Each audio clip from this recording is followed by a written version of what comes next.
everyone, it's Sandra, and I've got a really muddy hand because I've got some really muddy worm castings. There's lots of ways to deal with muddy worm castings. You can do a water harvest. I'll link to Anne from Plant Obsessed video in the description because she demonstrates it several times really well. But my issue is I don't need castings right now. And there are still worms in here, and there are still cocoons in here. And so I just want to slow this process down. But obviously, this is not a good situation for the worms. What happened was these worms were from Gilligan. They went over in this tote 4 months ago to be babysat by my sister. And I told her, because she has worms of her own, I said, don't bother feeding them food scraps, just top them up with compost. And so the worms would have been just fine with compost. However, I think what happened is they also got a little bit of a rainstorm on them. So the castings are mixed in with chunks of my sister's undigested compost. That is just the slow bits of compost, like the sticks and the avocado peels, and a bunch of these muddy castings. And if I go down here, you'll probably hear the squishing. As I get lower, it gets wetter. And so you can see there are worms embedded in these muddy castings. Well, there's no way they can be baited out. The worms can barely move through this material.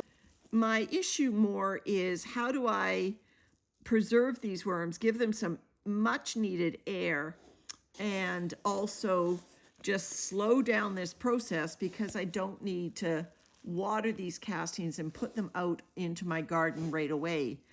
If you don't want to go through the trouble of even doing a water harvest, you could just throw these muddy castings directly into a bucket or a watering can, swirl it around, and drench your garden with it right away.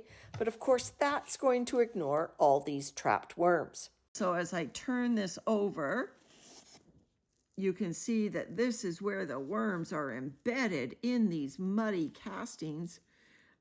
Big ones, little worms, they're all in here. And so what I've been doing is just taking them out. I'm putting them in an extra bin. There's clearly still worms in here of all ages. I found new cocoons, which, you've got to wonder, how did the worms find each other in here when it is so dense? This is my solution then for these wet castings. I'm now mostly down to the bottom. I've grabbed not all the worms, but quite a few of the worms out of here. And so what I'm going to do is just turn over, excuse the wiggling, turn over. This is really dense material. These castings, you can see how chubby the worms are. They've been living with compost to eat. So the worms that are still in here are happy, well fed, let me put it that way.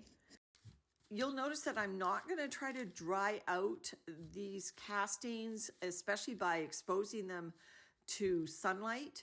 Sunlight is sterilizing and will decrease the microbial diversity of this material. That's where the magic happens. It's not in the nitrogen or the potassium or the phosphorus content. It's in the microbial content.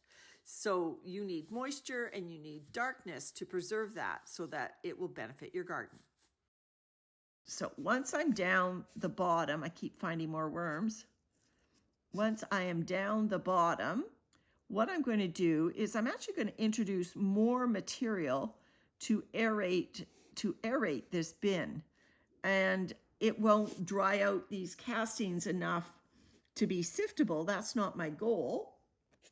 My goal is just to introduce some air in here so that any worms that are remaining, and it's clear that I cannot possibly get out all the worms because you'll see that they're just embedded in this dense material.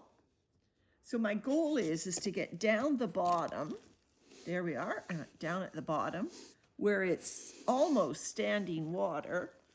I don't know whether you can hear that, but it is definitely you can see the drips, the moisture on that material, right with worms in it. They are right down at the bottom where it is soaking wet. Interesting. So my best advice to you if you have muddy castings is decide on your goal of how quickly do you need or want the castings.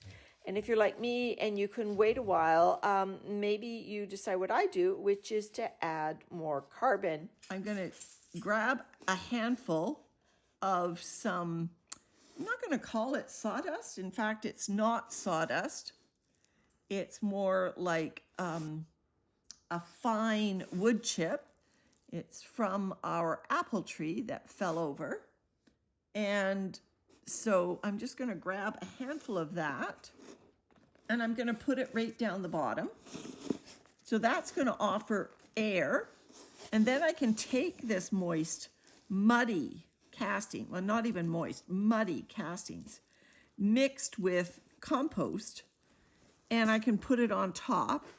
And see, so that's put an air layer in there, and then I'm just going to repeat. I'm just going to put a layer of sawdust down, pull these wet castings on top, and there we go. So any worms that are trapped down there are going to find the castings to start getting a little bit more airy, be able to move through the material a little bit more easily.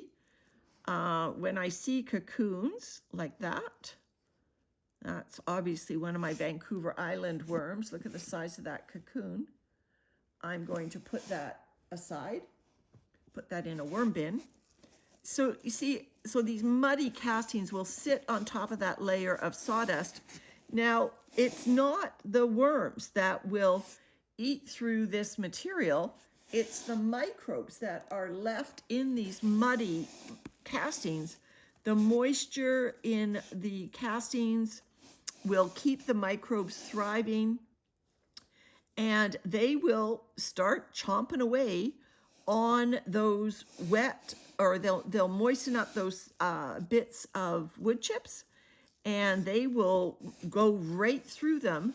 And when I'm ready for castings in my garden, whether it's in this house or if we do find a new place and we move, I will be able to put this material directly on a garden as a mulch. It'll make a beautiful mulch, or, you know, if there are still lots of chunky bits in it, I could do a water harvest like Anne demonstrated from Plant Obsessed. I'm not worried about having to give these worms more food. Like I said, there's some long-term compost bits in here. And the sawdust itself actually is a valuable bedding for worms. If you look at my worm science video on the best bedding sources, you'll see that sawdust ranks right up there for worm reproduction. So I know that the worms will be comfortable living in this. The sawdust particles will swell up and the tiniest ones will be available to the worms as food in pretty short order. If you've got really muddy castings and if you need them right away, do a water harvest. But if you don't need them right away, you can introduce air into them. I'm using these fine wood chips. If you don't have that, almost any carbon would do. The airier the carbon, the better. So not like an office paper or something like that. Egg carton would be good, or shredded cardboard. Dry leaves if you have them. Remember, the goal is to free up the worms in this material so you can bait or migrate them out. Any worms that are still in here are not going to be stuck like they were, and here's one right here. They were not going to be stuck like they are in these muddy, muddy castings. And even though they're alive, you know, that's obviously not a sustainable situation for this worm. He's alive, it's just fine. All right, everyone, thanks for watching. Bye for now.